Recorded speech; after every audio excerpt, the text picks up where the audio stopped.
Hello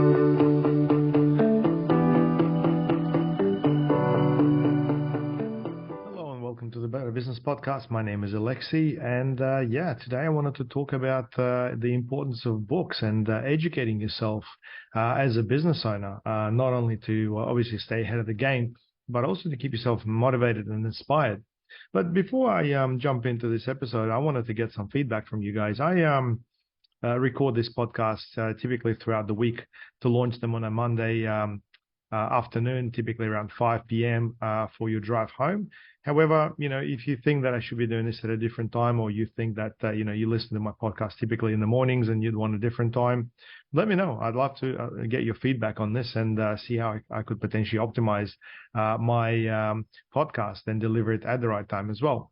If there's any topics that you are thinking that I could be including or you're interested in, please let me know by commenting below or email me directly. I would definitely love to get your feedback and go through this. Anyway, today's episode is all about books and the importance of reading. And look, for a lot of business owners, that's probably one thing that doesn't happen enough. In professional services, you're sort of expected to do a lot of that sort of stuff. However, when it comes to things like the trades in particular, you really don't get a chance to do much when it comes to reading, purely because you're busy and you're really being stretched out across way too many things. Anyway, you may have come across books like this one, Start With Why. I find that's quite a fundamental book. And, a lot of the time, it is very important to revisit your why and understand exactly, why you do things. Why do people buy? Why do people sell? And overall, it gives you that sort of meaningful start. I think, books like that are a must read because they sort of activate other parts of your brain and help you understand what else could be done better. The classic E-myth, a lot of people get into business only to realize that they've transitioned from a job and now they absolutely hate doing everything else that comes with running a business, the accounting, the selling. All they want to do is, bake cakes, if we sort of refer to this. And I think, books like that really describe the depth of, people's frustrations and potentially way out of certain problems as well. And I think, most small businesses and especially startups really need to read this book sooner rather than later. Otherwise, it may be too late. I find that books like Atomic Habits by James Clear are absolutely fundamental if you're into goal setting and you wonder, why is it that my goals aren't really, happening? Why am I not reaching my goals? Why am I failing at my goals? And he really goes through all these small bits that really help you understand as to how you could potentially achieve your goals by changing habits and make them easier and pleasant. Absolutely awesome. I have come across a couple of books just this year as well. And this is the one that I absolutely recommend. And thanks, Shane, for recommending on Facebook. The Frictionless Organization has been an eye-opener. I think this is where you look at a company from that growth perspective. There's a lot of points of friction that really prevent it from growing or scaling. And oftentimes it's simple processes that basically help the scalability of the business when it comes to online stores or potentially some large organizations and their scaling. So really a great book that talks about the whole customer service and the deliverability of a product or a service. So that's a great one as well. This is another one that Shane's recommended. And this is going to be my next read, the Sales Acceleration Formula. Always want to read more on sales and absolutely love anything to do with sales because if you look at sales plainly, it's really more about persuasion and getting the point across, whether you're selling a service or whether you're trying to convince your friends to, go fishing with you and so on. It's a sales process. And sometimes it's easy, sometimes it's not, but, there's a lot of science behind the whole thing. Limitless by Jim Quick. And Jim Quick is one of those guys that you absolutely must check out on YouTube. He's got a lot of stuff on memory and focus and being better at what you basically do through things like speed reading and so on. And he's got quite a story, and I won't do a spoiler alert in case you haven't gone through that. But that's an absolutely awesome book. So you're probably wondering, hey, Alexei, when do you find the time to read all those books? Well, what I actually do is I listen to a lot of stuff on Audible. And Audible is this online platform that allows you to, download audiobooks. And oftentimes they're narrated by the actual author themselves. And what I do afterwards is actually I buy the book, and often I do it at the same time, and then I reread some points that basically make an impact, because sometimes you got to really process it. So that works really, really well. I guess my only trick and advice for you guys, if you are into Audible, try to increase the speed. I've increased my speed from 1 to 1.3, and to be honest, that hasn't really impacted the quality of the book itself. In fact, I started listening to books 30% faster. I know some friends of mine go through 1.5, some actually do 2.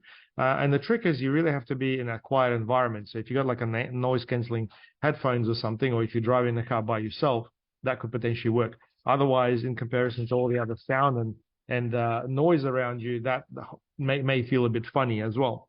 Now, I think with the books, ideas are great, practicality are great, inspiration, motivation are great. I think helping you connect over a book with a business owner or potentially another person is also a great way to start an intelligent conversation. I think a lot of people don't think of that, and oftentimes having something like that really aligns you with the right person in terms of values and the thought processes, if you like. I think that from my perspective, I have changed my habits to listen to an audiobook book on the way to work, or a podcast sometimes. And on the way back, I prefer to listen to music. So for me, that makes things very easy. I find it's very difficult to listen to an audiobook on the way home after you've been sort of processing this stuff all day long. However, yeah, everyone's different, and I guess it all really depends on your environment. Now, authority marketing. That's probably the one thing I want to talk about as well. And I get some books from authors and stuff, and I guess my thing is I like to get my books signed. So, for example, this Influential Marketer by Steve Plummer, and Steve, if you're listening, hi. I get people to sign the books for me. So I actually collect books that are signed by the authors, and this really helps me build a collection, first of all, but then also really get to know people personally as well. Just this one I got yesterday, The Digital Brand Romance, and I think that. Hey, Alexei, relationships are everything. Enjoy Anna. Thanks, Anna. I think books are, it's a business card on steroids. If anything, it has a lot more of a powerful message in comparison to a business card, but also this stands apart from anything else. Now, a number of weeks ago now, we've recorded a podcast with Andrew Carter, who runs Global Publishing Group, and he's got a system where they basically have got a bestseller book program that basically gets business owners a best-selling book, and that works really, really well to get them into all sorts of free publicity and on the news and so on. But I do find the concept quite fascinating, and often a lot easier than a lot of people think. And in fact, you guys may know already that I'm actually working on my book as well, which is called Better Business That Works. Now, I won't do any spoiler alerts because it's with the publishers right now. There's still a few extra things that I got to put in there, but hopefully I'll be able to get that out quite soon. Finally, Tax Secrets of the Rich.